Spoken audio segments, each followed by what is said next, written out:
What happens when your worst fear becomes your reality? Hi, I'm Brent Cassidy. Welcome to the Nightmare Success In and Out podcast, where we explore how to overcome your fears and nightmares and set yourself free. We're going to be exploring this topic with guys I was in Leavenworth with and others who survived their own nightmare. These stories can be inspiring, sometimes sad. There's some humor, but hopefully you can come away with a nugget of something that'll help you knock down some of the prisons you built up in your own mind.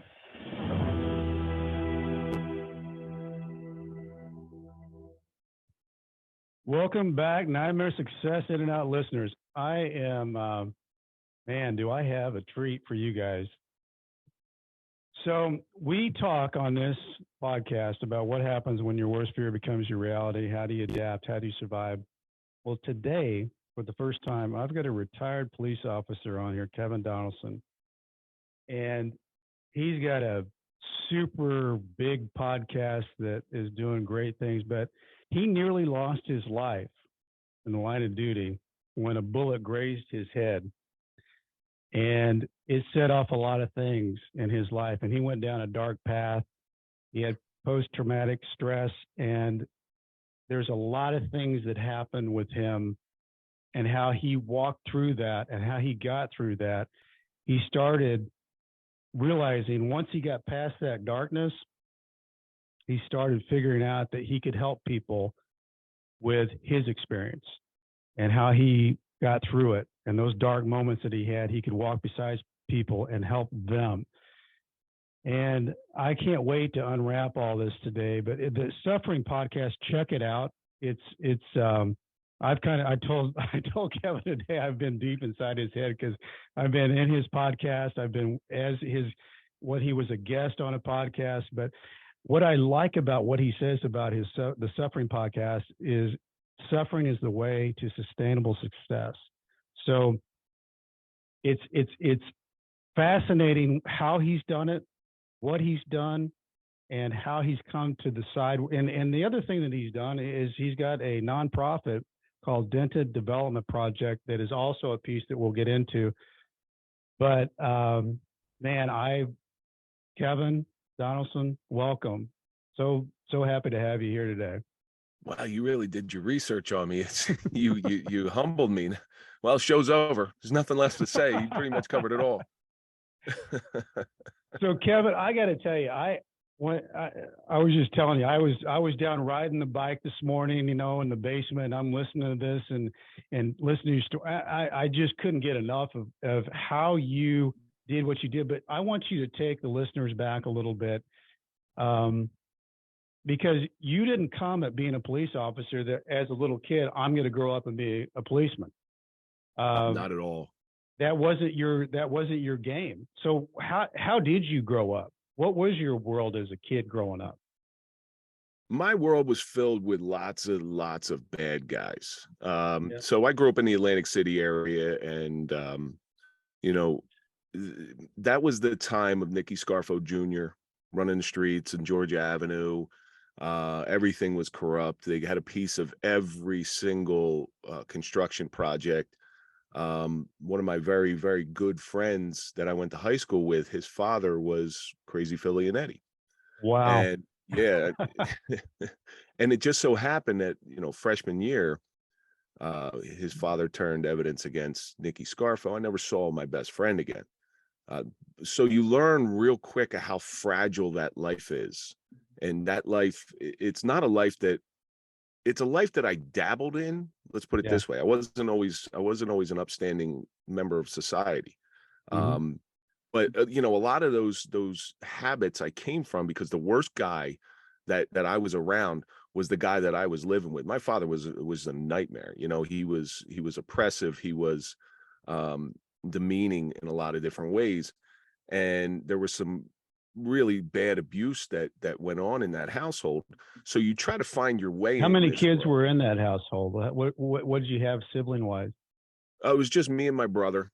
Okay. He was the first. I'm a younger brother, so that it toughens you up a little bit. Sure. But you try to make a name for yourself as a younger brother. So yeah, if it wasn't nailed down, I'd try to steal it. I stole it. Yeah, I used to walk into convenience stores, and I can say the name of the one convenience store. It was Groveland, and I would walk out with handfuls of stuff. For my friend, I was never afraid to do that, and I don't know why. I mean, who knows what would have happened if I would have got caught. But I was never afraid, and my friends always knew that. Hey, listen, if we don't have money, and we were not economically sound by any means, Right. so a couple candy bars given out to my friends. I'd give them out. It wasn't even that I wanted them. I didn't need them. So I'd give them out to my friends, and all of a sudden you build up some sort of status as that, because people are starting to like you. You're always Right. looking for that acceptance, because I Yeah. wasn't getting that Even as a acceptance at home. kid. Yeah. A little kid. Yeah. And I was a terror to a lot of different people. I wasn't a very nice kid. I wasn't a very nice kid. There was and it's a great story to give you a little window into how I grew up. So when I was in 6th and 7th grade, there was a kid, and I'm friends with him now, so I can say his name. His name is Jay Aponte. He was the he. So I grew up in a town called Absecon, New Jersey, and it was a very white suburban town. And Jay was Puerto Rican. He was the only. I think we had a couple black guys and one Puerto Rican. That was Jay. Jay was the nicest kid in the world, but because I had all this stuff going on at home, I took out my aggression on him, and I just bullied the hell out of him. And then he leaves school, right? And it was the first time. I'm very lucky because my humanity never left me. Like, even though I was not a nice kid, but I still had that little bit of humanity left in me. Yeah. You didn't lose your heart. He leaves school, and I looked for this guy because I felt bad. I mean, God, some of the stuff we used to do to him, it was a nightmare. I looked for him and looked for him, and you could never find him. So I spent 30 years looking for him, and then the advent. It's one of the good things of social media. I was able to find him, reach out to him, and have him on my show. And I'd say to Jay, this to this day, I said, "You're the biggest son of a bitch I ever met in my life," because when I went face to face with him, or when I talked to him on the phone the first time, I said, "Look, I want to apologize for how I was as a kid. I felt bad about it for a very long time. I can't imagine what I did to you growing up." And he goes, "Listen, man, we were just kids. I forgive you." It's like, "You son of a bitch, man. Can't you just like can't can't you just ream me out a little bit, Yeah. make me feel a little bit better?" Yeah. Maybe. Yeah. And turns out he's a cop. He grew up to be a No. cop in New No York, kidding. and I had him on my show, which was one of the more difficult shows. It was like it was very early on. It was like 12 or 13. And we sat face to face across from each other and went out to eat afterwards. And now we became friends. And the crappy part about that is when you're damaged and your foundation is so broken when you're a kid, you Mhm. can't build, no matter what you do in life, no matter what good things you do in life, you're never going to build a solid structure above it. My foundation was nothing. It's like building a castle on sand. Mhm. So Jay comes in, and we hug and we embrace and we become very good friends. But I lost out for 30 years on somebody who was a wonderful human being and turns out to be a really, really good friend. Yeah. Um, that's the regret that I have to live with. But at least I was able to make You were able amends. to capture it back in, though. A lot of Yeah. people don't get that ever. I No, mean, I was very fortunate with that. yeah. Yes. So So, so Kevin, did you have a normal, like, I mean, I understand that the home was kind of tough. I mean, it sounds like that was a place that, did you have an escape? I mean, was school the escape? Was, like, where did you go to feel like uh, you were belong? I had a group of friends that, unfortunately, most of that group of friends turned out to go to jail. Yeah. And as I moved into high school, it just got worse and more progressive. I ran football pools out of my betting pools out of my high school, and me and my friends, if somebody didn't pay, you rough them up a little bit. You Mhm. think you're this big gangster when really you're just a scared snot-nosed kid. And we bonded over that stuff. So that was my escape. With Mhm. school, thankfully, I was pretty good at school. Like I was a this is not an ego trip, but I was able to read something once and remember it and retain it. So I never did homework. Um, I was the kid spitting spitballs the teacher in the back, because I just found no challenge in it. There was nothing there for me. As a matter of fact, in kindergarten, they tried to keep me back because they said I was what did she call me? A social butterfly. Well, I wasn't a social butterfly. I was bored as hell, and I didn't want to listen to this stuff anymore. But ultimately, those group of friends that I was around, I knew I had to get out of there, or else I was going to go down that same path. I knew it. Yeah. And thankfully, I did play sports growing up. I played football, basketball, baseball, but I was better at football.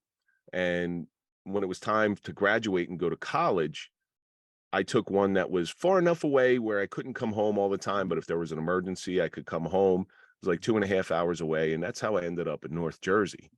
Okay. Yeah. So and don't you think too that I played sports too. There's something about sports that is kind of the great equalizer. You can show up. I played basketball and football, and like you can show up black, white, Hispanic, and if you show up at that court and you got game, you can play and you can be part of it. And I think that's an interesting dichotomy of the bigger part of our world is that sports, I think, allows you to become part of and accepting of those people who become a team, and it doesn't matter who they are. Can you win with them? Can you be a team with them? And there's something I think about sports, because I think about when I went to prison, really strangely, down deep, playing sports kind of helped me get through that. And I would have never have thought that. But sports, I feel like, is something that creates a playing field that you all come together. It doesn't matter what your last name is, how much money somebody has. Can you win with me? Can you be a good team player with me? And it's a little bit different. So it's one of the few level playing fields on life, right? Life Yeah. is not fair. We all know this. No. I know your story very well. Life is not fair. But on the football field, everybody starts at the same place. Mm-hmm. You all start in the beginning, and you have an Right. opportunity if you're willing to work. And yes, obviously there are some kids who are a little bit more talented, a little bit more Right. athletically inclined, but hard work beats talent every single day. Yeah. And especially when talent doesn't work hard. I love So that. yeah, hard That's work a great saying too. hard work Yeah. beats talent, especially when Talent doesn't work hard. Yeah. And I had some really great coaches who really, really believed in us. But on my football field and in different sports I played, there's no black, white, Republican, Democrat. It was the best thing in the world. And that's why today, not to get too far into that, but putting politics in sports. Yeah. That's what I was like. I was getting tongue tied. Kind of hard Putting to say. politics in sports is the worst thing you could ever Totally do. agree. Awful. It's the one place that it should never be. Right. How many kids growing up, if you didn't get along with your father or your brother, you could sit on a couch and watch the game, watch baseball, football, World Series, Super Bowl, hockey, whatever you're into. Just have some common ground to sit there. Everybody comes together right there. Yeah. And that right there, me and my father, we didn't get along on anything except for the Philadelphia Phillies and the Philadelphia Eagles. And that's the only thing we agreed on. So there was at least that one thing, and he's passed. But that one thing is a big deal, though. I mean, and we've crept into, and we're getting off on this deal here, but that we've crept into that where that special place, that sacred land, wherever that is, the playing field shouldn't be messed with, because that's a place where kids really learn. That's where kids really get a feel for being part of a team. And like you said, some kids are better. Some kids, have talent, but if they don't work hard, the work hard kid will beat them up and they'll make it. And that's good for everybody to know, because that's life. But, I don't know where that's all going to go, because we're teetering on the edge, on the cliff on that. And I certainly hope that we don't jump off that, because that's a place that if we lose that for kids to have that, for them to play on that field, like, I think back when I grew up as a kid, that that neighborhood field where everybody gets picked to be on a team and you play, you know, supposed to be touch football, but it's tackle, and you play baseball, whatever that is that happens, that dynamic that happens without adults around and you play on that field. If we lose that, I think we lose a piece of whatever makes us who we are as, if you really want to take it, a country, because those pieces of that environment in the neighborhood, if we lose that and that becomes something different later, I don't know what that is. If you ever coached a youth sport and you see a kid who is not that talented, who may not even have the drive to play football, make that one little small piece of progress, and you look in their eyes, you will see the benefits of sports. Absolutely. But here's another one for you, Brent. So when I went to college, I played college football. What'd you play? What's the position? I was I went in as an offensive tackle. They had an offensive tackle who was a sophomore. I knew if I stayed there, I would never play. So I lost a bunch of weight and became offensive guard. Okay. All right. So I just wanted to play. That's all I wanted to do was play. And when you're on that offensive line, you're a big guy. You're like 6'4", something. Yeah. Okay. Yeah. So when you're on that offensive line, I'm talking to these people, and I do this in limited swatches with my seventh grader. Mm-hmm. When I'm saying things to him that are so nasty and so vile, I'm just trying to get his goat. Like, I was not the cleanest player in the world, but I was doing a psychological Can't be clean thing. on the line, though, can you? No, I used to go in. Well, my go-to move was I'd get underneath their pads and I'd pinch their nipples. And I get him nice and aggravated, and I walk past the ref. I was like, "Yeah, keep an eye on number 70 there. He's getting a little dirty." Aggravated. Sure enough, he'd come back and get me. But it was a psychological game. I need to get, I need to get every edge I can over that person. So I would say these awful things on the line to people, and we'd go in and we'd do battle. And after the game, more times than not, we'd shake hands and then we'd go have a party because we left it out on the field. And that's the best metaphor for life I can tell you. There's going to be times throughout this life where you're going to get aggravated. You're going to get fired up. If you can release it and live in the moment, God, the world would be a completely different place. Yeah. No, it's like, what you're reminding me of is when Ronald Reagan and Tip O'Neill, they would fight all day and then they go as two Irishmen and have a drink at the end of the day and tell some stories. If we could get back to that in our country, wow, what a different place that'd be. So Kevin, when you got past all that, how in the world did you end up being a police officer? How did that path go for you? Some people believe in serendipity. Some people believe in coincidence. Some people believe in chance. I believe that you're always placed in a position where you're absolutely supposed to be every moment of the day. You went to prison. You might say you got a bad break. You didn't get bad luck. You were supposed to be there because there was a reason why. If you would have never gone to prison, you would have never been doing nightmare success. Exactly. So, when I went to college, I went to college, believe it or not, because I did a complete 180. I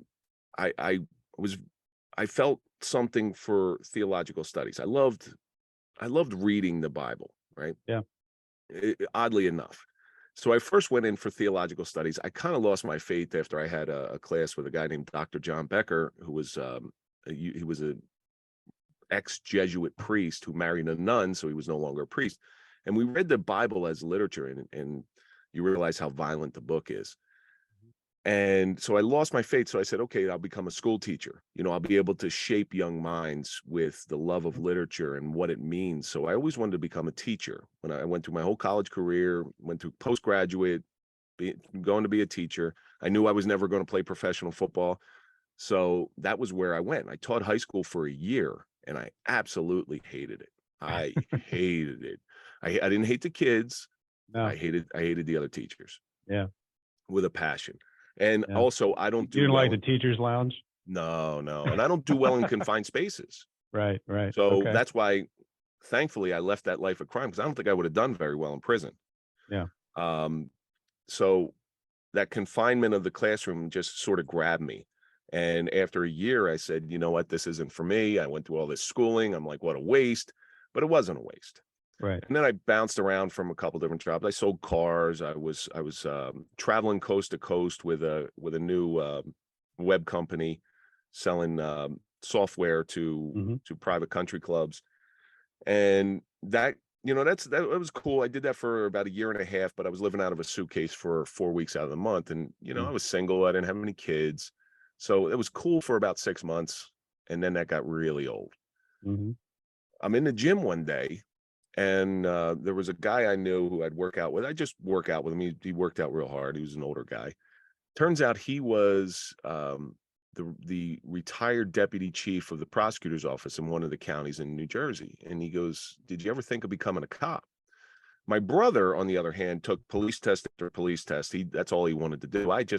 It wasn't. I always saw myself as a criminal. I was like, criminals don't become cops. Criminals don't become cops. That Yeah, should be like a T-shirt. but it turns out criminals make the best cops Yeah, because because they understand. yeah, we've done it all. We've done it Yeah, all, and we've gotten away with our share of stuff. So yeah. we have a little bit of our humanity when it comes to Hmm. the minor things. Yeah. So my brother, who always took tests, one time the state police test in New Jersey, he's like, "Take the test." So I do it on a whim, and this is, I don't know, 99 or something like that. And at the time, the state police was in upheaval over not having the right group in their classes. So I filled out the application, put it in, and I got a letter back saying, "You don't meet their qualifications." I said, "I don't meet their qualifications. What are you talking about? I've never been arrested. I don't Yeah. have a traffic ticket. I Right. have postgraduate degrees. I have all this stuff. What do Yeah. you Well, mean so I what's it don't?" mean?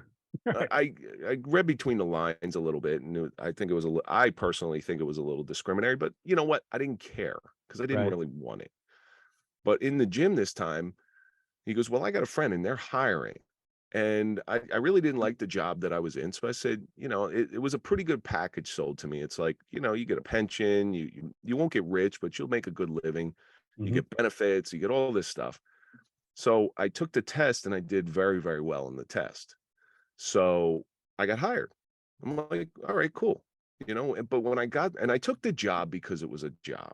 I Yeah. didn't take it because it was a calling. Yeah. I just took the job because that was it. It was And available, and I you found passed, out, and yeah. and it's So a you took the job because it was available. You passed it, and it could be a job that could, for what you just said, Kevin, you make decent money. There's a pension in it, and I know from listening to you, there was also your background of service. So I think in your deep soul, you know, going all the way down to your whatever that underbody is of Kevin Donaldson, you wanted to be of service, and I whether always that was loved teaching or whether that was being a police officer, you were trying to figure out what that was. I always loved helping people. Yeah, People who couldn't help themselves. yeah, I coached little league when I was like 16 or 17 years old, and it was an amazing experience. The parents, on the other hand, it's a different deal. yeah, but teaching the kids and just seeing that little bit of growth Yeah, and giving them not picking them up and placing them place, just giving them a little nudge in certain areas. hmm, And that's what I found in police work, but unfortunately when I was in a police academy, 9/11 happened. hmm. So everything changed. Had to You be took weird though, right? it, I it was mean, I, I mean, it had to be weird because the whole world changed when 9/11 happened. I can't imagine being in the position you were, being going into the police world, being a police officer, and everything changes. I mean, overnight, everybody thinks differently. I mean, how in the world could we have two buildings be knocked down?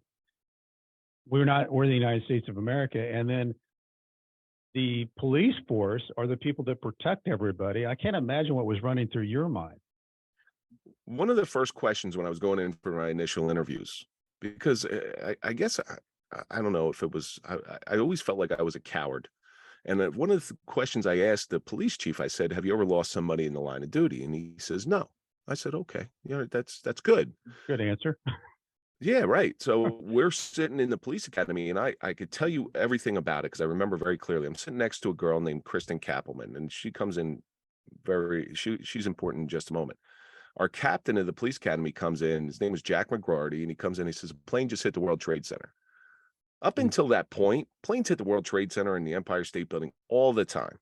You know, with little Right. Cessna planes. Corey Liddell from the New York Yankees, he ran Yeah. into it, and Right. so we didn't think anything of it. It was no big deal. But Kristen Kappelman, she goes, "Oh, crap, my father works in the World Trade Center." But again, there was Mm. no terror. And then all Right. of a sudden, a little bit later, he comes in, another plane hit the Trade Center. That's when it was real. And then we're like, "Oh crap, what is this? What is going on now?" Our departments recalled us, and we were 2/3 of the way through the academy. My lieutenant, now we had a couple high value targets in the town that I worked in. So terrorist targets they would consider, but because we just didn't know if we were being invaded, like nobody in the Nobody knew. Pentagon and in I had no Pittsburgh. And idea. Yeah. so we get recalled and we're told to go stand post at certain places, and we're handed our gun. Now we hadn't qualified with our gun yet. They just handed you your gun and say, "Hey, don't shoot somebody." That's Don't that's what I hurt was anybody. that's what I was told. And I'm holding this piece of metal in my hand. I'm like, okay, I guess this crap's for real. So I go out and stand post, and everything gets sort of figured out. We finished the police academy, and then I hit the road. And boy, I got a rude awakening when I hit the road. Hmm. To what police work really was. It's not just a job. It's it's a true calling. It feels good to be there for somebody when they call for help. And you Yeah. don't understand that. That's why superhero movies are so valuable in our Popular. society, because Yeah. yeah, you don't, when you don't know what to do and you're looking for a place to go, hey, I'd love to be able to call Superman in and save the day. Exactly. Yep. And so that was a good feeling. Hmm. And I think my first day on the job, it was a dead body, which I had never, outside of a funeral home, I'd never seen a dead body. And How does the that next work, one, Kevin? I mean, I can't imagine because I'm not good, and I'm from the funeral business, and I never was good with dead bodies, and which is really weird because we owned a lot of funeral homes and cemeteries. But when you get pushed into, because I know that you handled like road accidents and Mhm. guys blowing their heads off. When you came upon that, what was going through your mind? I mean, what does that feel like? Because I don't think people really know what that's like when you come upon something that you don't normally see, and that's a lot different than seeing it on TV or some horrific uh, movie that you're watching. It's different. You go to work. That's what it's all about. You go to You work. you lock in. You focus. You remove yourself, that whatever you're looking at used to be a human, but it's no longer a human being, and you Hmm. go to work. And then the Yeah. science begins. And that's why something like accident investigation, it appealed to my nature, because it was a challenge. I mean, there's some of the math equations, and they're like this long. And I enjoyed it, but walking up on that dead body, um, you deal with it in a lot of unhealthy ways. You get the gallows humor. I Mhm. know morticians do it. I know, or not morticians. I know medical examiners Embalmers. do it, Yeah. but And yeah. but I'm sure they have it too.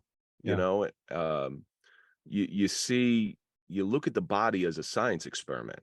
Hmm. You remove yourself, that used to have a soul, and then you start to see things that people aren't supposed to see. You're not Hmm. supposed to look at the insides of bodies. Hmm. Um, but it's like detective work. Okay, you're looking at a person laid out on a slab, and there's no marks on them, there's no nothing, and then they start cutting them open, and you're like, oh, okay, that's why they died. They had an aortic tear, and their chest cavities filled with blood, and they're cutting open the rib cage. And maybe this sounds a little sick, but I enjoyed that. I enjoyed getting in there and getting my hands dirty with that stuff. But you deal with it with very, very bad humor sometimes. There was an accident. Um, if anybody listened to us talk, they would think we're insane. There was a husband and wife slammed into a tree. The husband had a massive medical event, slammed right into a tree, license plate first. And I'm the first one on scene, and I take a bar and I try to break the window to see if the woman is still alive. And it was those old cars with the automatic seatbelt. Oh God. Yeah. And the Yeah. reason Nobody wore them, and they sat behind them. Yeah. nobody put the lap belt on, which was the most Right. important part. Well, they don't use them anymore. Yeah. So I break, and it's called a Halligan bar. It's a big crowbar. I break the window with the Halligan bar, and it goes straight through the window and hits the woman on the shoulder. She was long since dead. She was in a spot like about this bunch. So one of the newer officers, who was a little squeamish, comes by, and he's, gosh, I wonder what the last thing went through her head was. And I said, it was the dashboard. Problem solved. Yeah. Yeah, so, but that's a coping mechanism. No, and I think that's a good point though, because their humor in dark times is real. Humor this is why I think it's interesting talking to you about being a police officer, because humor in prison is real. They think, is it always bad? Is it always, dark and no color and all that? No, there's humor, and you laugh and you get through and you feel better, when you laugh. It's a coping mechanism. You have that, whatever that is, it's human. It gets you to the next step, and sometimes that's humor, and it's weird because at the lowest point you can say something funny, and it releases something, and you get to the next step. The endorphins inside of you, it's like a drug. Drug addicts, they shoot for it or they snort it. Sure. The endorphin release during humor, during stressful times, really just evens stuff out. Right. That's the thing with any type of first responder job or a veteran or something. I will guarantee you talk to everybody, and they will tell you they laugh more than they've ever laughed in their entire life. They'll come out of there with some stories. And that's why first responders in general and veterans in general are great storytellers. Sure. Those are the times that you remember. You do remember the horror, but you remember, I laughed more as a cop than I've ever laughed in my life since. And that's the thing you miss mostly. Well, and you said something that caught my attention, because I watch Everybody Loves Raymond all the time. And his brother talked about that it's boredom with is it a few minutes or a few seconds of interrupted by brief moments of horror. Exactly. And interrupted by brief moments of horror. but I mean, that to me really spoke to me, because when you're on the beat, you're looking and you're seeing and you're trying to react to what's happening around you. But at any given point, if I remember right, the night that, and I could be wrong, but you were pulled up to another police car and you were like, I hope something comes on tonight, the crack of the radio or something.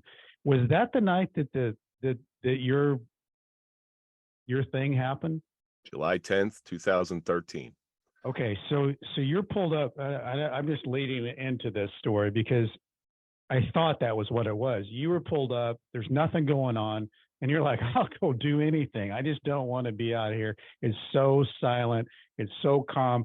I'm looking for something, and then you get the crack of the radio, and it's in the middle of the night. What is it? Midnight or 10 o'clock? I can't remember. It's about 10. It's about 10:45.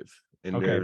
there's markers and how I know that. I'll let you take it from there, Kevin, because I mean that to me I was like gripped from that point forward. The worst thing for anybody is silence, is downtime, and you're stuck just trying to fill your time. And this is nothing new. And the reason I know this is nothing new, I was speaking to a D-Day survivor, and after D-Day got through, he had downtime, and what does he do? He goes and steals a car in France. And he gets busted by a 2-star general. Why did that happen? Because they had nothing to do. It wasn't all downtime. Bullets weren't flying at him at all times. So, any cop will tell you there are certain times of night that you dread. They call them the witching hours. Between 3 and 4 o'clock, everybody's in bed. The only people that are out. The good thing is it's easy to spot the criminals, because the only people that are out are usually up to no good. Right. Right. That night was one of those nights. It was a Wednesday going into a Thursday. and there was nothing happening. But we're a small suburban town where I worked, and we used to go pull on doors, make sure that all the businesses are locked up, and pretty much put the town to bed at night. I pull up next to my partner, and we're drinking coffee, and I'm like, just anything, just give me anything. I shoot a deer, go chase a turkey off the road, whatever it is. Which, by the way, turkeys mate for life, and the reason I know that is because I saw one get hit that was still alive. I tried to go put it down, and I ended up running away from another turkey, which was pretty funny. But so I go to do my checks to pull on doors, and everything changes with one crack of the radio. And that's what happened this night. It's start responding to this address, unknown, open line, 911. I hear yelling in the background, and that's all the information the officer on the desk had. Mhm. So you don't know what you're going into. Which And I think, Kevin, I think that's just fascinating.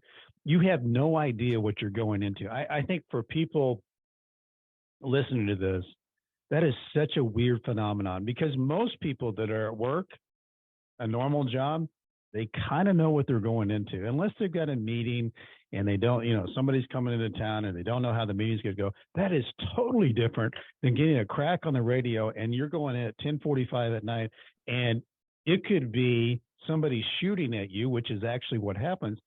That is a totally different scenario that I don't know if people can actually grasp onto unless you walk through the scenario of your story, because it's not normal. What you do in that scenario is not normal, because people don't live that way. You've been speaking to my wife too much, calling me not normal. But you have to understand the mentality of anybody that takes that job, or a fireman or EMS. It's the same thing. And guess what? It's this, and it's probably the reason why I'm friends with so many criminals, because it's the same thing in the criminal life. It's that the something, the adrenaline, something new every day. You don't know what you're going to walk into, and it becomes almost addictive. Mm-hmm. And you live for those calls. You live for that. Okay, hey, listen, we got a pursuit coming through town, and go get them, and try to be safe. Your police stuff. Yeah, it's great. That's the stuff that you look forward to. Right. This night, so we respond, and we don't go sirens, because we don't want to alert. We don't know what's going on, so you have to be very tactical in how you respond to certain things. You don't want to alert your presence before you actually get there and get in position.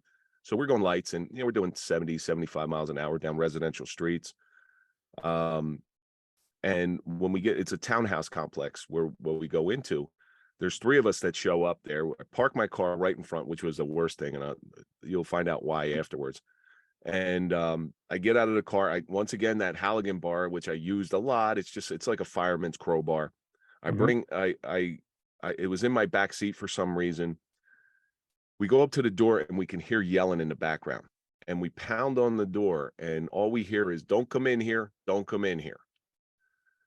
So my partner goes around the back, and it's a middle unit. So the deck, there's only one way in, one way out. Well, actually, that's not true. Three ways in, so if you count the garage. I'm at the front door with another police, he was a lieutenant, and my partner's in the back. And on a signal, I start pounding in the door. It's a big steel front door, and it's not easy kicking in a door. So forget the movies. But it looks easy on TV. Yeah, they're closet doors. They're hollow doors. This is a big steel door. There's a method to doing it. You pound by the lock, and you try to make a gap, and then you put the crow in there, and you pop it. So on the signal, I start pounding, and then I hear pop, pop, pop, pop. I hear 4 gunshots. I throw the crowbar to the side. I get behind cover, there's a little window. I get behind, and it's a holy shit moment. Yeah. Like, holy shit, what the hell just happened? Gunshots. I go over the radio. I say, "Shots fired." I really want to alert the surrounding towns to give us help. We ran on like 3 people at midnight. It was a 7 p.m. to 7 a.m. shift, and we need help. We don't know what's happening. We don't know who's in there. I just have to make sure that my partner. Kevin, had you ever been in a situation where you heard gunshots like that? Oh yeah, yeah. I mean, Okay. I spent a lot of time in Atlantic City growing up, and I've heard gunshots No, I'm saying as a police officer, where shots are fired on the in job, in anger. behind the door, you don't know what's going on. In anger, no, not at Okay. this time. Okay. So, shooting deer and stuff like this. It was suburban town. Right. Deer that are injured by Right. cars. You put them. Yeah. Yeah. You put them down, and so I run around the back. Other officers are showing up, and they're covering the front door. I run around the back because I want to check on my partner. He's my primary concern right now. You Hmm. make in your head, you categorize everything that's going on, and you Split you seconds. you triage everything. Okay, this is the Hmm. most important. I run to the back.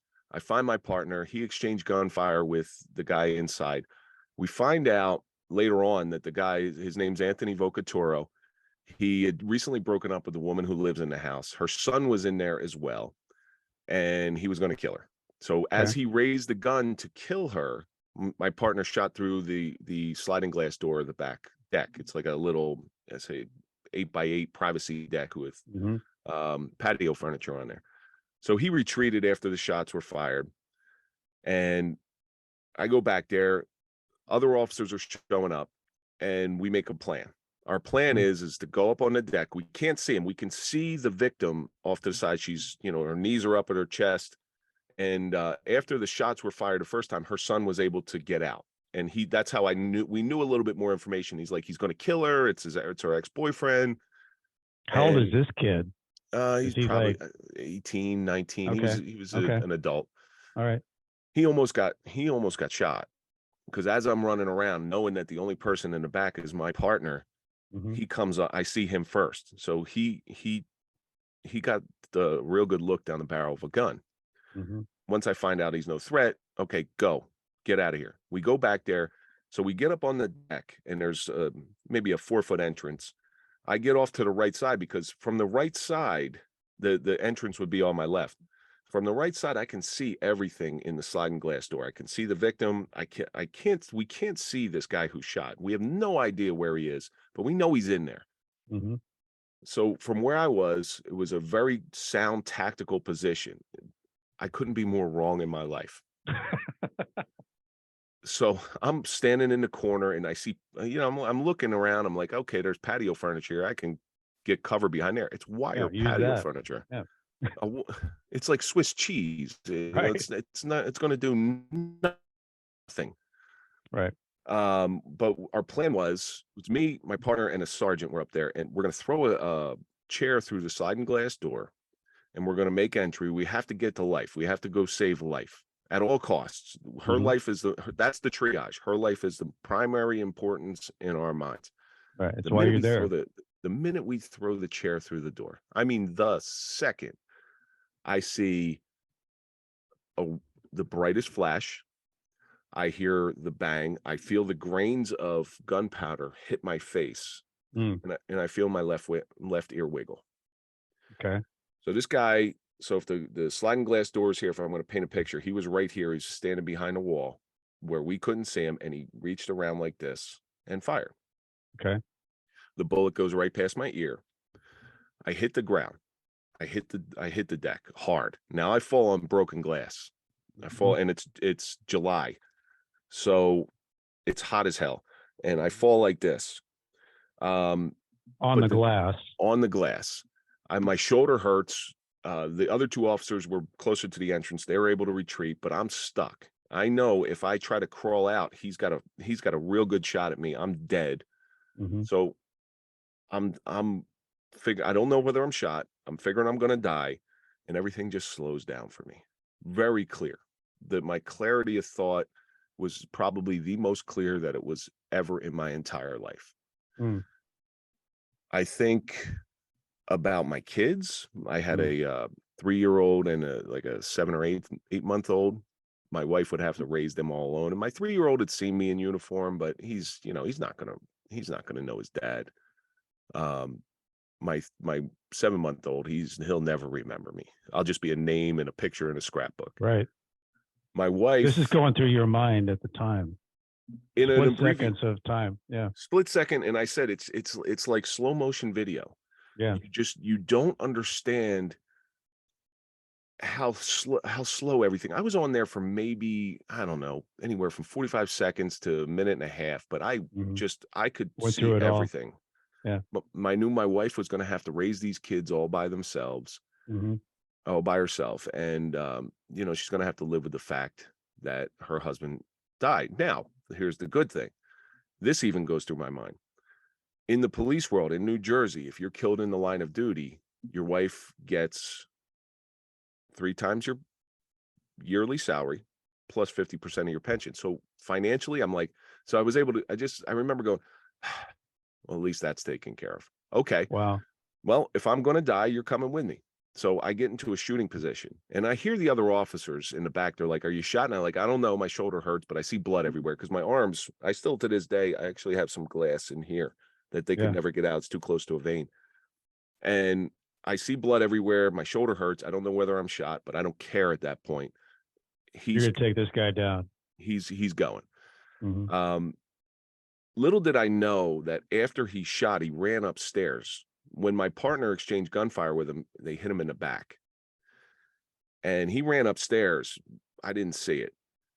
And my the other officers now the one lieutenant that showed up, this is, and I'll never forgive him for this. He ran. He ran from the scene. That's You really know, bad. the other officers, the 2 officers that were there, they saved my life because they were there and they were going to stay and fight. This Hmm. guy, because he was an administrator, ran away and had to go call the chief for whatever reason. You got an active shooter going on, and I'll never forgive him for my life. I'm to this day, it's the only thing that I still hold anger to. I'm not even mad at the guy who shot at me. I'm mad at this guy The because guy that ran. you left me to Right. die. Hmm.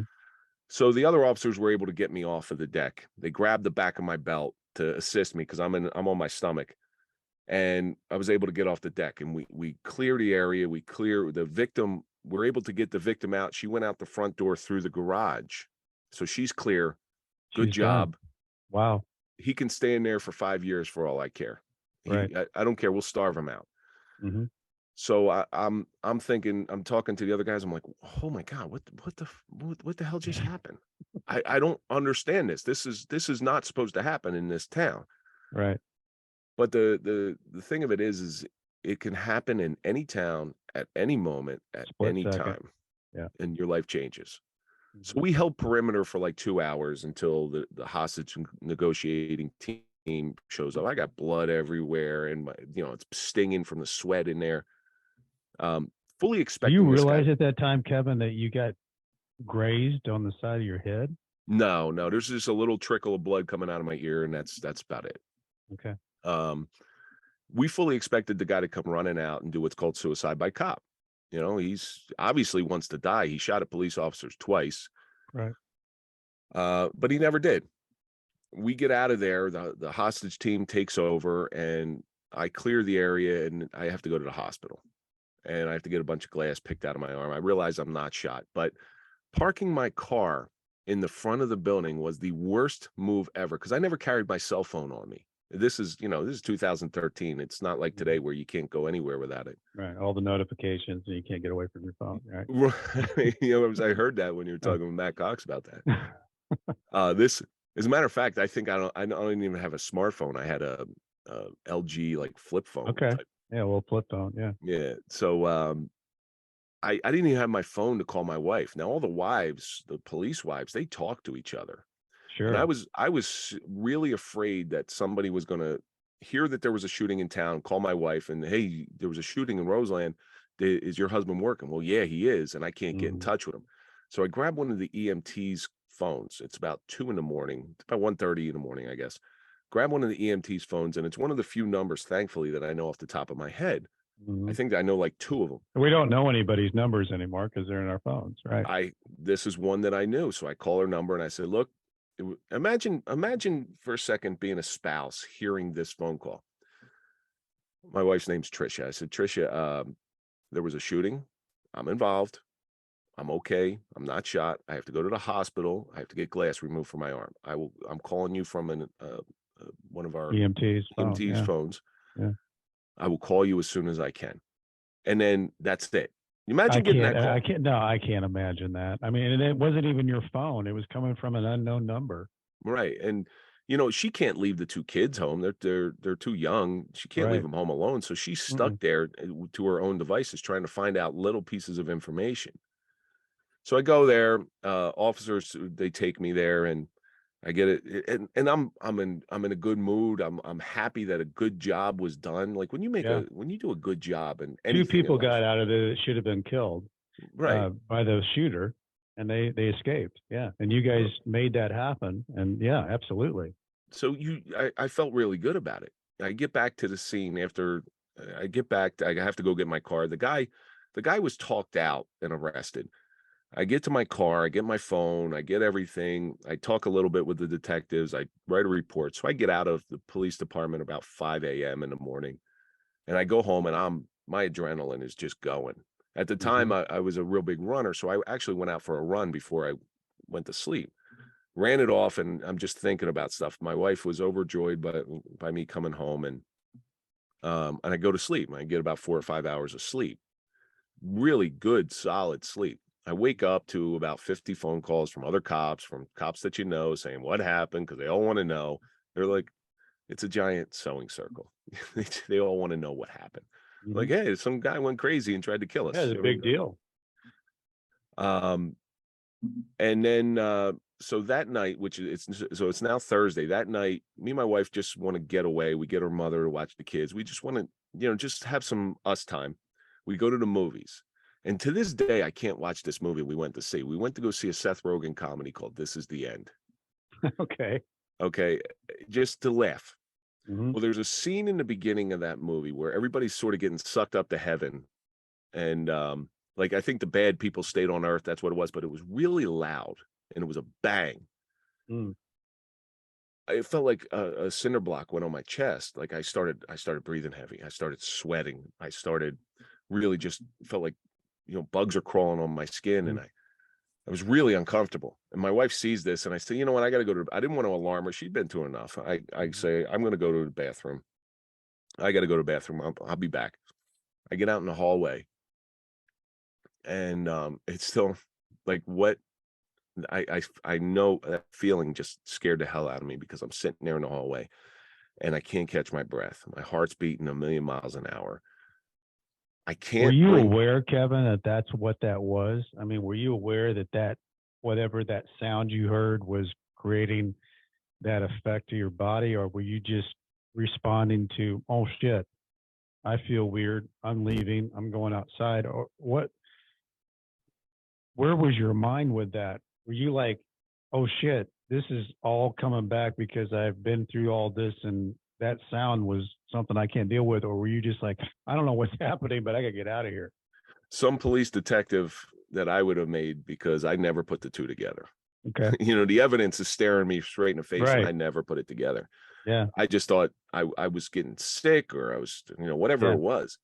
Yeah. So I'm out in the hallway. My wife comes out and she says, are you okay? I was like, yeah, my stomach's hurting. I made up something. I said, yeah, my Yeah. stomach's hurting. I just, I'll be back in there in a minute. She goes, no, you know what? She knew, like, they're not stupid. Hmm. She knew what was going on. And, so we left. We walked out of the movie. Thankfully we did, and so that night the nightmares start, and Okay.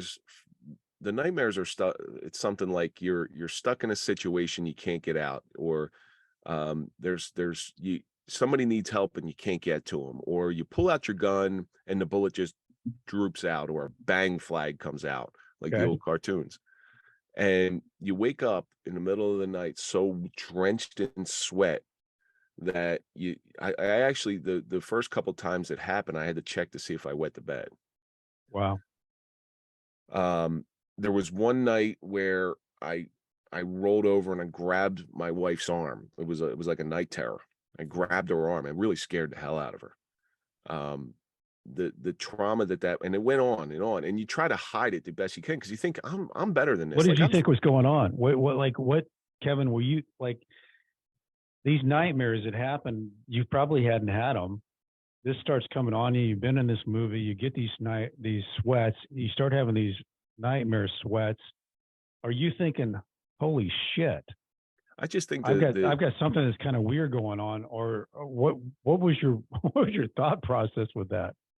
you knew something was off, something was happening, but you figured it was the duration was. I've had nightmares before about Sure, things that I've everybody has. done, Right, but you figure the nightmares are going to stop relatively quickly. It's going to be a short duration thing. right, That right. weekend, my parents still lived in South Jersey, and we want to we're going to get away. We're just going to get away from everything, and Hmm. we're going to bring the kids down there. It'd be a nice little day trip and see my parents. Um, the ride down was fine, and I'm sitting there and I'm talking to my brother, and my brother wants to know what happened. And Hmm. this is where stuff starts really, like, I really start to identify something's going wrong.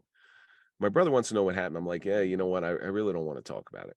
I really don't want to talk about it because my brother's a cop as well. Yeah, no, So I mean, I think that that's interesting because he is a cop yeah, and somebody you could identify with because you're in the same thing, but you didn't want to share it with him. you're a type A personality that is exhibiting signs of weakness. That doesn't Hmm. happen. Like you Right, can't do that. You right. show weakness on the streets, they'll eat you alive. Hmm. And so I was agitated, and on the way out, as we're leaving, my 3-year-old spills chocolate milk on his car seat. Okay. I lost my mind. I yelled at him like I would yell at somebody who just assaulted, my wife. Set I you got off. yeah, Yeah. it's 3-year-old, like, he's crying, and that was a 2.5-hour ride home, 2 hours and 15 minutes.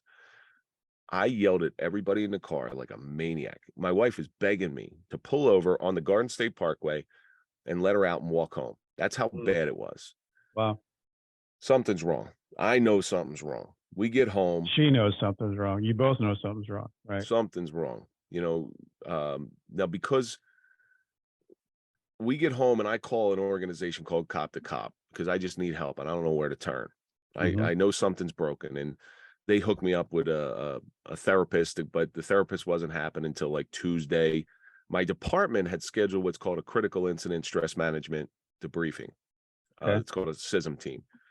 The only problem is my department was so they did a really piss poor at managing stress like this because you're supposed to have those like the no later than 48 hours. You're supposed to have those set up to debrief, to make people aware this could happen. These are the dangers of the things that could happen. They didn't do it. They didn't do it until the following Monday. Wow. So the Monday comes, and I have a therapist appointment on Tuesday. I think everything's going to be fixed. This is just a temporary speed bump. I go into the doctor's office. I had to go get a checkup for my arms, which are still wrapped up. And the doctor there is picking out glass. She's still grabbing little pieces of glass out of my arm still. And I remember I, she asked me, she goes, "Are you okay?" I'm like, "Yeah, I'm okay. I just got some glass in my arm. It's not a big deal." She goes, "No, that's not what I'm talking about." Are She goes, you "Are okay? you okay?" I broke. I'm not a huge crier. Now I am, but I was never a huge crier. I think it happens the older you get. Yeah, probably, Yeah. you start seeing your children, Yeah. Exactly. aggravate the hell out of you, or you love them so much you just want to hold them under the Right. water till the bubbles stop. Exactly. So she asked me if I'm okay, and I break down crying. I'm just Hmm. hysterical crying. And this doctor, she's a medical doctor. She's not a brain. She's an internist or whatever she is. Yeah. Yeah. And she doesn't know how to handle this stuff, but she gives me a hug. Like, the doctor, her humanity came out, and she showed a little bit of kindness to somebody who had nowhere to turn, You who was needed it. lost, scared, all these Hmm. new things going on. She gave me a hug and she says, you're not going back to work yet. I said, Mm. okay. I said, fair enough. Like, I didn't fight her on it. I walk into the police department for this critical incident debriefing. And so something had happened a while ago in the police department where they took our shotguns out of the cars because somebody left a round in one of the barrels or whatever it was, but they were above our heads, so there was Hmm. really no danger. Well, we find out when I go in there, they're going to start putting the shotguns back in the cars. I'm like, good, that's a Yeah. good thing. Oh, but they're only going to be in supervisors' cars, anybody Oh. sergeant and above. I started yelling and screaming like flip of a switch. Yeah. It triggered you. I lost it, and I start yelling at a lieutenant, which you don't yell at your superiors. You don't do Right. that. Yeah. I start yelling at him like, you tell my wife the next time this happens that only you get protected with a shotgun. And so much like I was going to get charged, I was going to get or fired. The Sure. guys picked me up and walked me downstairs and took me outside because Wow. they knew I was about to blow. Mhm. That was the last time I was in the police department. Wow. I go Wow, home Kevin. and down it goes. It just keeps going down. This is when the spiral starts. This is when the real spiral starts. Because now, what's the worst thing I told you about being a cop? What's the worst time? Silence, boredom, Silence. Yeah. and that's all I had. You're You left know, with it. Yeah. you just start doing anything to cope. What's your wife thinking at this time? Is she because I know that she has to understand she was scared to death because of what happened. You're in a situation to where she knows she's probably not, you guys probably haven't even talked about it that much. She knows when you left that movie theater, there's something wrong, even though you're not putting it together. She knows when you're grabbing her arm, when you're in that bed and scaring the shit out of everybody, that something's not right. Now you're at home. Are you guys having any conversation about the elephant in the room? She's trying. I'm Yeah. resistant to it. I don't want to talk about it. I don't want Okay. to show weakness, but so with I get it. when Yeah. you go through the trauma, the synapses in your brain get damaged. All right. So that little part of you that had that little buffer that says this is a bad idea, that's all Yeah. gone. Yeah. You see somebody walking down the street that you don't like, and you say, "Look at that jerk! If I see him, I spit in his face." Well, that part of your brain that says, "No, that's not a good idea," is gone. So Mhm. my poor wife knows that her husband went to work one night and came home and never came home. Right. He never came home. Somebody totally different showed up at the doorstep the next day. Now she's with him.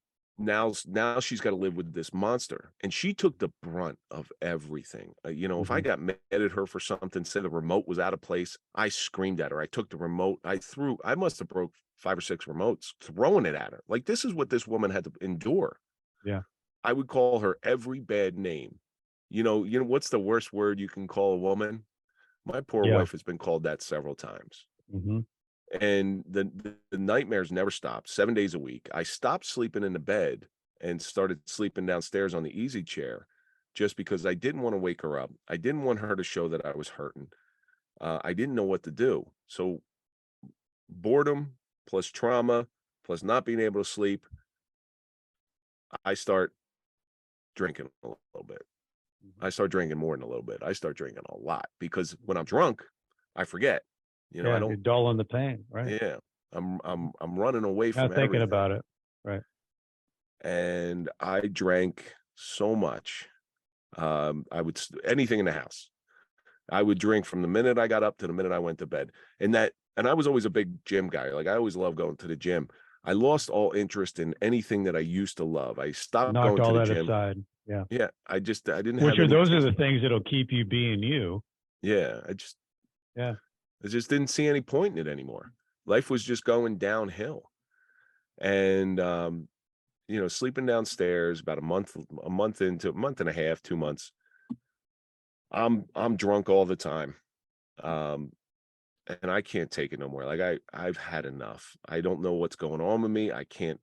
I'm seeing a therapist, but I wasn't really seeing any benefit. They send you to workers' comp therapy too, and that sometimes can make it worse because they're the worst And of the you're worst probably not doctors. telling them what's really going on with you either. One guy I was. Okay. One guy I was, but the workers' comp doctor, he said to me, he goes, "Well, you were a police officer. Didn't you expect to get shot at?" I said, God. and he got some very choice words from me, but I said, "Do you know the statistic of that? Only 0.05% of police officers get shot at. Only 0.01% can shoot. Mm-hmm. So the likelihood of that happening is very, very, very small." And he's lucky he didn't get thrown out of his second floor window. That's because I had anger issues back then. Well, and like you said, Kevin, there's, guys that'll do 35, 40 years and never, ever end up in a situation. Mm. They just retire. They get the party and everybody goes home and celebrates the nice career. or you get shot at and grazed across your head in a night that you didn't expect. So there's the Everybody Loves Raymond comes back into this deal, is that moment of horror can happen to a very few, but it does happen. And the sad part in police work is those guys who I know more than my share, did 25 years, 30 years, never did a damn thing in their life. They were the laziest people on the planet. Yeah. And they get the gold watch. They get the big retirement party. You know what I got when I left? I got my police chief saying, well, I think he retired because he had glass in his arm. Mm. That's what I got. I got called because your people, when people aren't seeing you come in, they turn on you. They start calling you, you're working the system, you're a scam artist. I got called a jerk off. I got called everything. And they don't know, like, they're not around me. They're not communicating with me because some people reach out. And they don't know what's going on with you. Right. Some people would reach out, but I didn't want to talk to anybody. I didn't want to tell them anything. Yeah, so, like, things are really bad. Things are really dark. I'm drinking a lot. No. You isolate. You just isolate yourself, and you don't want to be around anybody. Anybody. So one night when I'm sleeping downstairs, I can't take it. And I get the bright idea that I'm going to end it, that I'm going to go kill myself.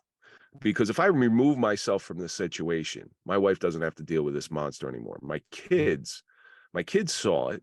You know, they're a 3-year-old's going to remember that stuff. I would throw things. I would yell at them. My hair trigger. They walked on eggshells around me constantly. I don't want to be that person. You know, I grew up with an abusive father. I don't want to be an abusive father. Right. So I tried to do the best thing that I knew how to do at the time, which was to remove myself from the equation. But so how do I do that and still provide for my family? So I told you that, you know, if you're killed while working, you get 3.5. That's what was going on in my head. I'm like, all right, my wife will get financially taken care of. It's not exactly true, by the way. That doesn't, if you commit, I don't like to say the word commit suicide, but if you end your life, you do not get that. You get the families get 60 days of health insurance, whatever your contribution was to the pension system. Hey, have a good life. And so I really would have left my family in a bad spot. Wouldn't have been good, right? I go into my office. I think it's interesting though, Kevin, because at that time when you're talking, because I hit a rock bottom moment too. But when you're talking about this, it's interesting how you can take the irrational and turn it rational, because you were thinking through, okay, if I do this, then okay, I exit stage left. This will be good for the kids. This will be good for my wife. This will be fine. And it's interesting how that happens, because it's the most irrational thought that can happen, but you're rationalizing it. And that's the only way you can get to that point is that the world gets so dark, the hole gets so black and so big and wide that you feel like you can't grasp on anything, and nobody's listening, nobody cares, and it doesn't matter because it'll be better with you gone. That's a very dark place to be, and you were at that point. So lead us through. I was ready to make a permanent solution to a temporary condition. And you brought something up. It's, we believe what we want to believe, even if they're lies. Right. And I strongly believe that by removing myself, my family will have a better life. I thought I was trying to be somewhat magnanimous by doing it. Right. Big lie. Big lie. I write a note. You know, I take my time, and I was a literature major, and I can write pretty good. You know, I write good note. Yeah. I write a good note. I apologize to certain people for letting them down, not being what I want, what they expect of me, or not being what they wanted me to be. I said, I'm sorry, I'm so weak. I think you talk about your grandfather in that point, right? My grandfather was the most important person in my life, and he saw great things in me, as most grandparents do in their grandchildren. And I identified with that when you said that, because I was very close to my grandfather. So when you said that at that time, it really resonated. You know, I wrote a book years ago, and it was a self-published book. It was called Losing Grandpa. Just all that. It was my love letter to him for all the great things. He taught me everything about being a man. Never taught me to go kill myself. No. And that was what was the so. That's why you're making the apology. Yeah, it was. I was so disappointed that I was this weak where this is what it's come to. It's like you Mhm. sit there and you're like, wow, this is what life has come to This for is me. me. Right. And I was ready. I was ready to do it. And I had a louver door closet. I get on my knees and it was kind of stupid because it was about 2 o'clock in the morning, and I'm thinking if I do it, my kids are gone. My kids could have found me. Mhm. And I even point my back of my head away from the wall because the stupidness of my head was, if I get blood on the wall, somebody's going to have to clean that. Mhm. I don't want it to go through the wall and put a hole in the wall so the outside can come in. Bugs might come in. I mean, this is the craziness that goes on in your head. So I point my back towards the door, figuring the blood spatter will go on the rug. You just tear up the rug. It's not a big deal. I put this 38 special in my mouth, and I still to this day I feel everything. I taste everything. Um, and I cocked the hammer back because it was double action. I cocked the hammer back to make it easier to trigger pull because you always want to be surprised by the pop. That's what everybody tells you. You always want to be surprised by the pop of the weapon. And I say my goodbyes to everybody. I whoever, if you're a religious person, I guess I was talking to God at the time, even though I didn't expect him to listen. Mhm. Um, and I close my eyes and I start just putting tension on that trigger, waiting for that pop, put the tension on the trigger. I'm actually putting my tongue in the barrel, and I want to make sure that the gun is pointed in such an angle that, because I don't want to survive it. That's the Sure. worst thing in the world. Right. And then something, after I replay the incident in my head from from the beginning to the end, I stop, I pause, and I just pull this gun out of my hand. Now the gun weighs about 1.9 pounds. It was like a 50-pound lead weight in my hand. Like I could barely hold it up, but I'm looking at it. I'm sobbing, crying. Like I put the gun on the floor and I stare at it for probably a half an hour, Mm.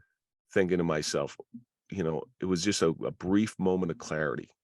And then you start thinking about all the bad stuff that could have just happened. Like I could have just put a bullet through my head where my kids come down and a 3-year-old and a 3-year-old Right. sees his dad's head missing. Right. Your rational brain comes back. Yeah. And after that night, and I didn't sleep at all that night. I put my gun in a gun safe and I gave it to a friend of mine who I still spoke with. I said, "Look, you got to keep this. I can't be trusted with this anymore." Without telling them what was going on, Right. but they knew. Like they Mhm. knew. And I recently heard um there was rumors going around the police department that Kevin's in a real bad spot, but nobody, there was one or two people that came by and checked on me. That wasn't the only time. There was one other time where I got a call from somebody I used to work, somebody who was still on. They're like, "Hey, Kevin, are you all right?" And I said, I can't talk right now. I was actually getting in the back of an ambulance to get taken to a psych ward because I threatened to kill myself and I just left the house and they put out an alert for me. Mhm. Um, Once again, torturing my wife, Sure. torturing her. Yeah. She's living through all this, losing Um, you every day. every single day, she never knew. She says it to this day. She never knew whether she was going to wake up and see her husband dead. Mhm. But my drinking never stopped because that was the only time I felt a little bit normal. Mhm. But it got so bad that finally I said, I got to go dry out. I got to go to rehab. And that's what I Okay. did. I had enough clarity of thought, and with some help of a very good therapist named Dr. Eugene Stefanelli, he gets me into a rehab. I was supposed to go down to Florida, but I couldn't leave. I didn't want to leave for 30 days. I'm not ready to make that commitment. I go to a rehab that's within driving distance, like 2 hours away. I check myself in, and now I feel, you want to talk again, you're going to be able to relate to this. Those Yeah, I'm sure I walls, will. Yeah. those walls close in. So I got strip searched. I couldn't Mhm. have my bag was, some guy looked at my ass. I mean, Mhm. he spread the cheeks. He made Yeah, it's sure not good. the We prison don't like wallet was that. empty. Very dehumanizing. It really is. And you realize nobody knows I'm a cop in there, but Mhm. you get the ideas of what a prisoner goes through Mhm. on a daily basis. But I get put in a room with a guy who's an addict. And I remember I told you my brother's a cop. And so I'm talking to him. He doesn't know I'm a cop. And at the time, I grown my beard. This is probably 4 or 5 months later from the shooting. I grew a beard. My hair was longer. You're I looking didn't look tough. like a cop. And I was like, oh, what are you here? And he goes, I got caught with some heroin. And I said, did you get arrested? And he goes, yeah, I got arrested. Bunch of jerk off cops. And I said, okay, really? Where'd you get arrested? And he says the name of the department. And I'm like, oh shit. It's my brother's department. I Oh was like, man. oh, okay. And I already know where this is going. Like I Yeah. could tell you right now where this is going. I was like, do you remember the officer that arrested you? And he goes, I'll never forget his name. And he says my brother's name. I was like, oh my God. Oh my God. I'm in a room in rehab This with is the the guy guy you're with. with the guy I'm with. Oh And I never man. said my last name, and you can't have your phone. And so on the way down there, I tell the workers' comp therapist, I said, look, I got to check myself into rehab. I got a problem. I call him on the way down there, and they didn't let us have our phones. So they let me check my phone. He never called me back. I spend like 3 or 4 days in there, and I can't take the closure, and it kind of scared me straight. I was like, I seen some true alcoholics in there. Sure. I just had a momentary problem. I check myself out, Was and it I hard to become check yourself out? I mean, yeah, is that a big deal? Yeah. yeah. So you gotta do you gotta sign what's called a 48, and they put you on a 48-hour hold. Okay. And I knew I was in there, like they segregate you, and I knew I didn't want to be there anymore. So when I become uncomfortable, I become very belligerent, Okay. and I wouldn't eat. I figured I'm going to go on a hunger strike, like stupid stuff. I wouldn't eat, and I was like, I'll eat when I get out of here. I'm not eating Yeah. while I'm here. Not eating here. Um, so I get out of there, and I finally get a hold of this therapist. Like 3, 4 days later, he says, you know what? I can't treat you no more. I'm like, why can't you treat me? He goes, well, you checked yourself into rehab. Obviously, I was like, what? So I checked myself into rehab, and you're going to drop And me? I can't treat you. That's a good doctor right there. So there's something called psychological abandonment. Wow. So psychiatrists can't do that. I should have done something, but what's the point? At this Yeah. point. Right. But after that, I get involved in group therapy, and Okay. this is where stuff starts to turn. So Okay. group therapy, this Dr. Stefanelli, he's a police doctor. As a matter of fact, his license plate is cop doc, I love it. and and which we make fun of because it could be said a different way. Um, I get involved with officers who are involved in shootings, and I Hmm. and I realized that these feelings that I had, that I always thought that I was alone in You're feeling, not alone. Right. there are other people feeling it. And Yeah. then I had this one guy tell me, he goes, if you go back to work, here's what's going to happen. One of three things. You're either going to get fired, you're Hmm. going to get arrested, or you're going to die. Because he had been in 3 shootings, and after each shooting, he got more and more aggressive. He got more and more hyper Hmm. vigilant. Where somebody comes and just says, "Hey, how you doing?" and he's slamming them Right. up against the wall, Yeah. jacking people up. And I just learned so much from these people, and it was the one place where I felt somewhat back to normal, because I could be myself around these people. I could show vulnerability around these Mm-hmm. people, and they wouldn't think I was weak. No, I think that makes sense though, Kevin, because you're in a group of people who have a shared experience that they are basically sharing their experience, almost mentoring you into their world that it's okay. You're all right. I mean, we're going to be okay. We're going to get through this. Whereas you were in a box on your own thinking, I'm all by myself on an island, and you go into this group there. That makes total sense to me. All of Yeah, a sudden, you're in a world where these guys are sharing stories, sharing feelings, and all of a sudden you're realizing, oh my God, this is exactly what I'm doing. I was right where I was supposed to be at that time. Mm-hmm. And there was one time we went down somewhere as a group to talk to somebody, and we went out to eat. And at this time, you got to remember, I didn't like being around crowds. Mm-hmm. I didn't like talking to people. But we went out as a group, and we actually went to a restaurant. It was the first time I was at a restaurant, and it was like it was I was hanging out with my buddies. Mm-hmm. Everything was normal.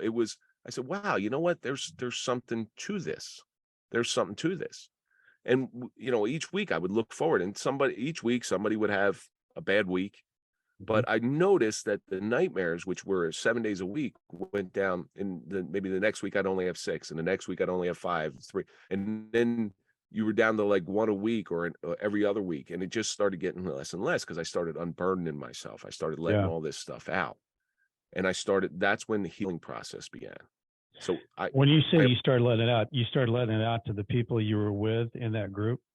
yeah, and I Yeah. learned how to associate with my wife Yeah. through here. I started learning that, hey Trisha, this isn't just me. There's other people who do the same thing. And we went out as a group with the wives once, and the wives got along really well because I like, hey, bet. your Yeah. husband's messed up as They mine. really And oh related. yeah, yeah. So they felt a little bit normal.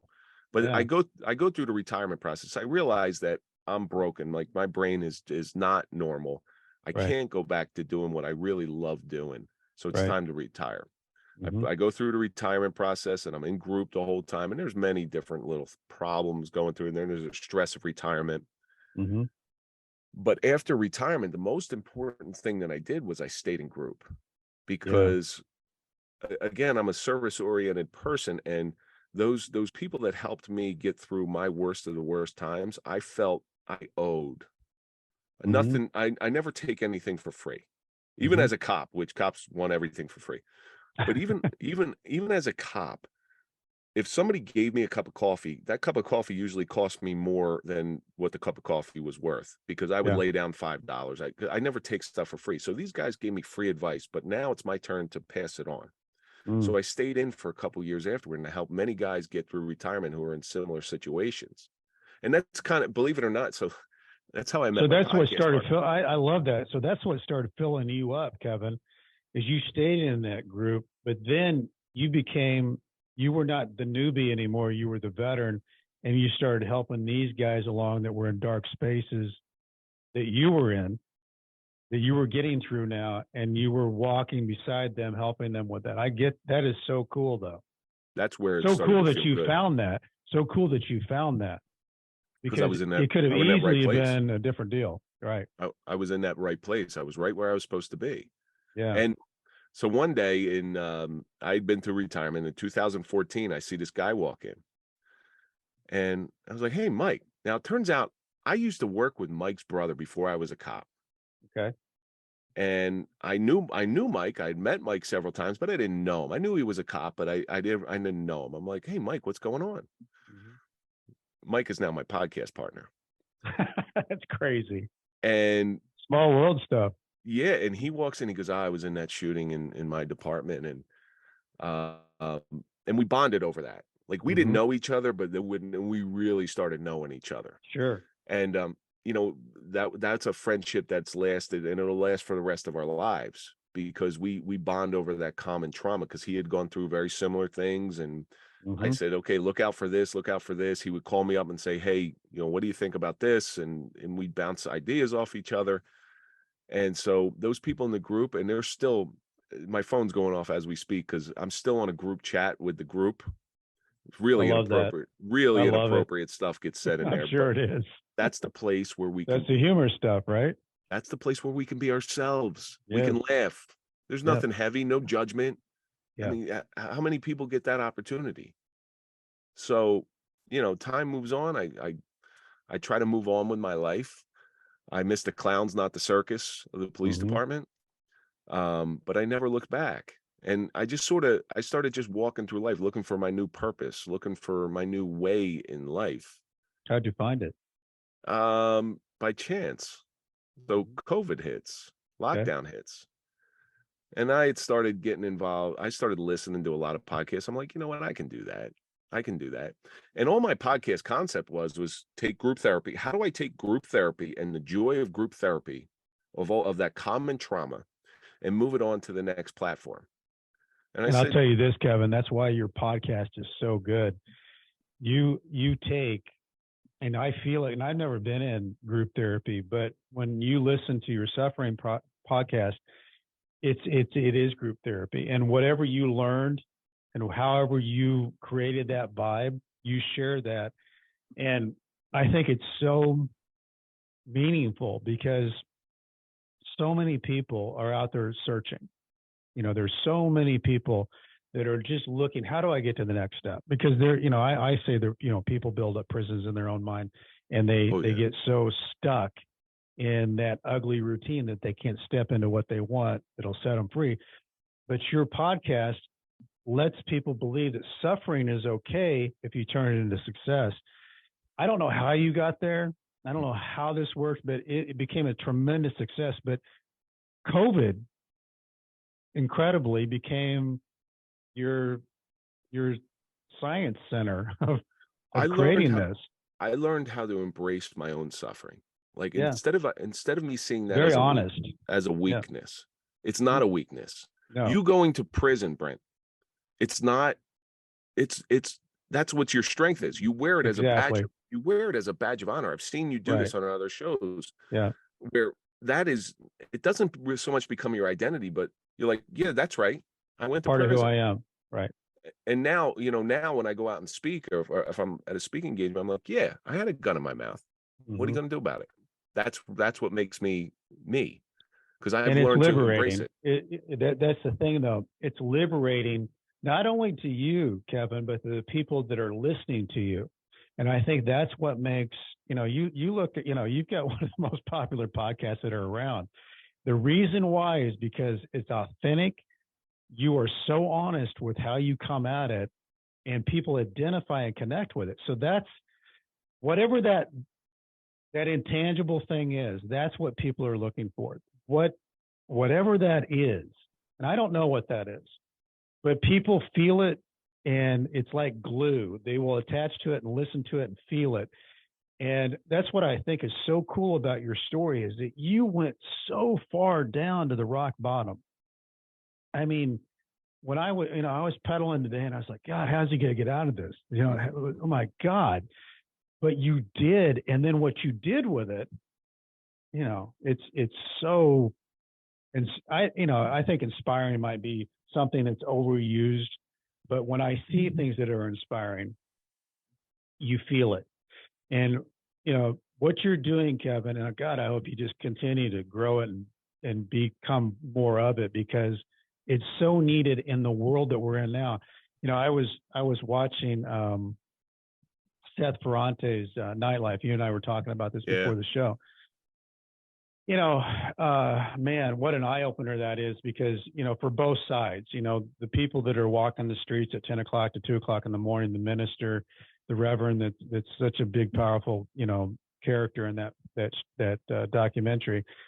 But then I go back to the whole thing that's going on in our society between the police officer and society. And I had a guy on, as Daryl Woods Sr., and he was wrongly convicted of murder. And he served 28 years in prison as an innocent man. Most people would curl up on a ball and take it as, this is the most unfair thing that could ever happen in my life. Daryl Woods Sr., who's in Michigan, he's become one of the biggest change makers. And what he does, which I think is amazing, is he takes police officers, gets them out of uniform, takes gang members, gets them out of their stuff, and shows up, and they play horse, it's a little bit of basketball, cornhole, and whatever. Nobody knows who each other is, and he's barbecuing, and then they get around in a kitchen table and they introduce each other. But they realized when they were doing this for the last hour that they had things in common. And what happens is, as Daryl Woods Sr. knows, is if you can get enough people talking and get enough communication going, and knowing that there's enough commonality, you can plug in. And that's one of the things I think that's happening with what you're doing, Kevin, is that you're getting people to plug in, because communication is what we're missing. We're sitting on opposite islands in our society, and we used to drift to the middle to where we could all talk.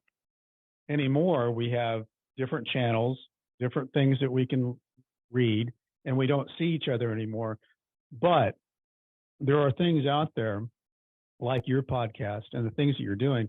If people listen enough, they'll find that commonality. And that's the thing that we need, I think, that will bring us closer to where we want to be. With my show, again, it's everybody suffers, and everybody Sure. tries to run away from suffering. But Absolutely. what I try to make people realize is don't run away from it, because that is the essential. That's why I say suffering is the way to sustainable success, Yes. because you can have small successes, but if you don't know the downside of it, you're never going to fully succeed, because you're never going to appreciate it. Right. I use the lottery winner analogy. So if you won the lottery tomorrow, you're a billionaire overnight. Most lottery winners are not going to appreciate it. They're going to spend every last dime, and they're probably going to be broke within 2-3 years. Yeah. But if you worked your way up and you remember the blood, sweat, and tears that you put into every dollar, you're Yeah. going to hold on to that. You're Yeah. going Because to you know what it cherish means. it. Right. Your freedom. Hmm. Okay. I will bet you, without knowing this, you took your freedom for granted prior to Hmm. going away. Sure. You woke up every day and it was another day. But boy, when you got out, how good was that first meal? It was unbelievable. And I bet, You and know, every guy who goes away can tell me what their first meal out of prison was. yeah. And your inventory, that it was Taco Bell, by the way. Yeah, everybody Because, remembers.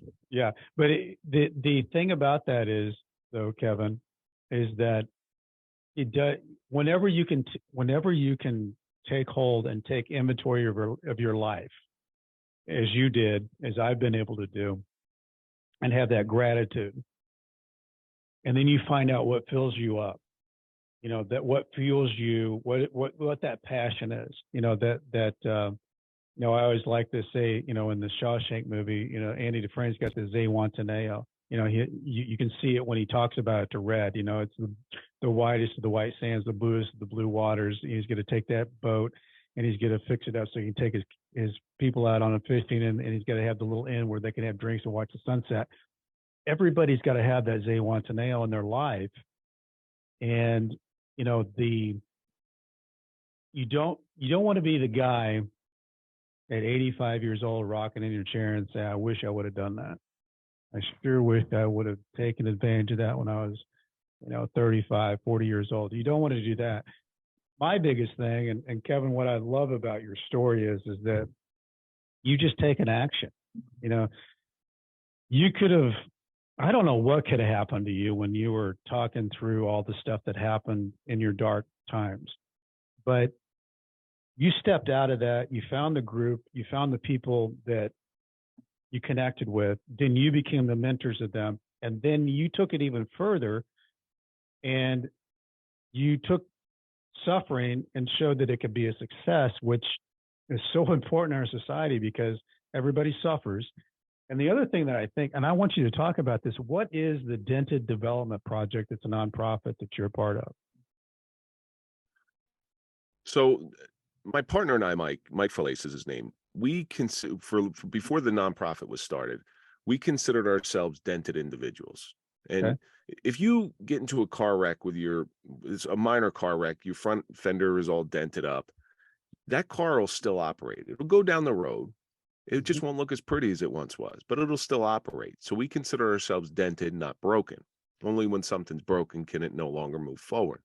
So even though we have a couple scars and a couple marks on us, we can still move forward. So Dented Development Project it's our attempt to just those first responders Mm-hmm. and their families, they're going through a little bit of suffering. We can ease their suffering. I'll give you an example. So there was a fireman in one of the local municipalities that just dropped. They had heart condition, dropped, died. Well, now the wife is left there to fend for herself with the kids, and we were just able to pay for, say, we gave her a little bit of money to pay for a week of groceries. So listen, all these things that are coming at you, that's one thing, and we're small One thing nonprofit, that can but be, yeah, yeah, that one thing that you don't have to worry about. I'll go out yeah, and buy them for you if you want to. yeah. That's some of the things that we've been able to do. We were able to give a scholarship to a family. We put it out for first responders families. A scholarship.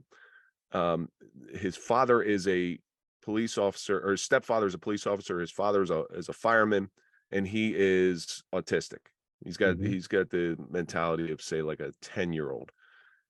He wrote this essay that would make you cry. It really would make you cry, and it encapsulated what a first responder is to him. And he talked about his father, he talked about his I love stepfather, that. and it was beautiful. It was absolutely beautiful.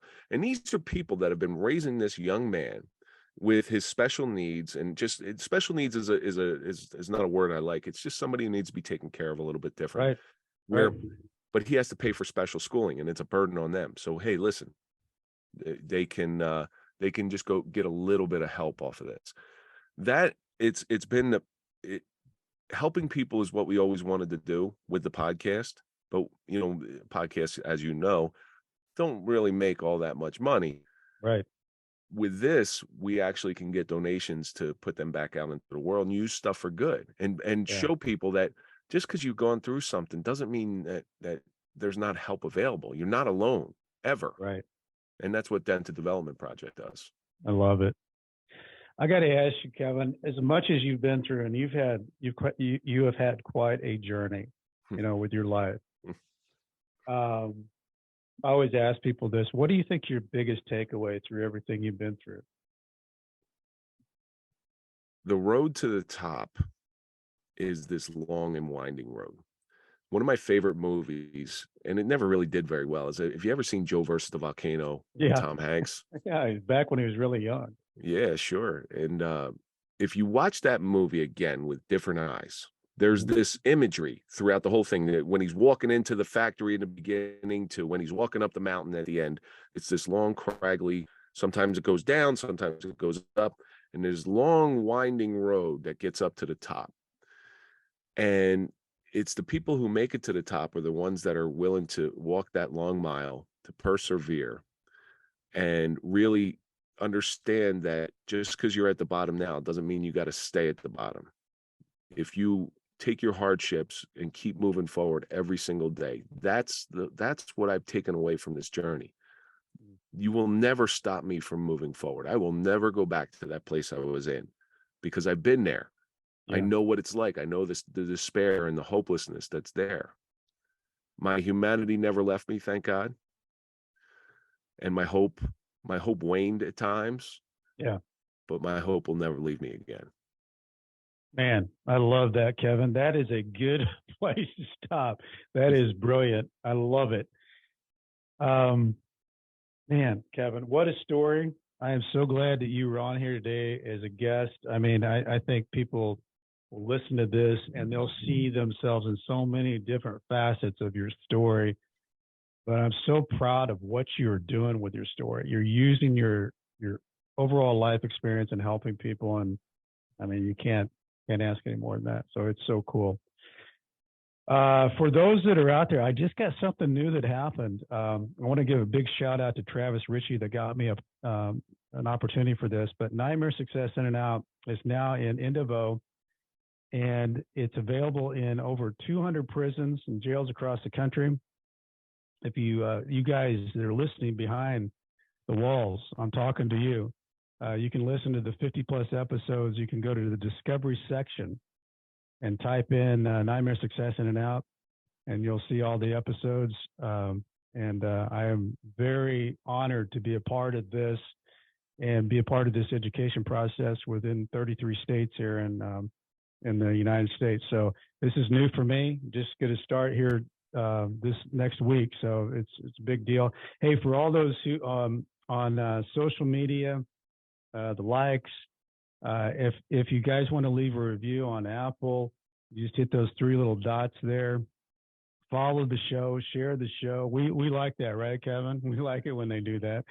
That's the most important thing to us. We like that. If anybody wants to leave me a message, BrentCassidy.com is a good place to go. I love that when we can have the back and forth. As I used to say when I was typing my emails back and forth when I was in prison, stay strong, and I'll do the same.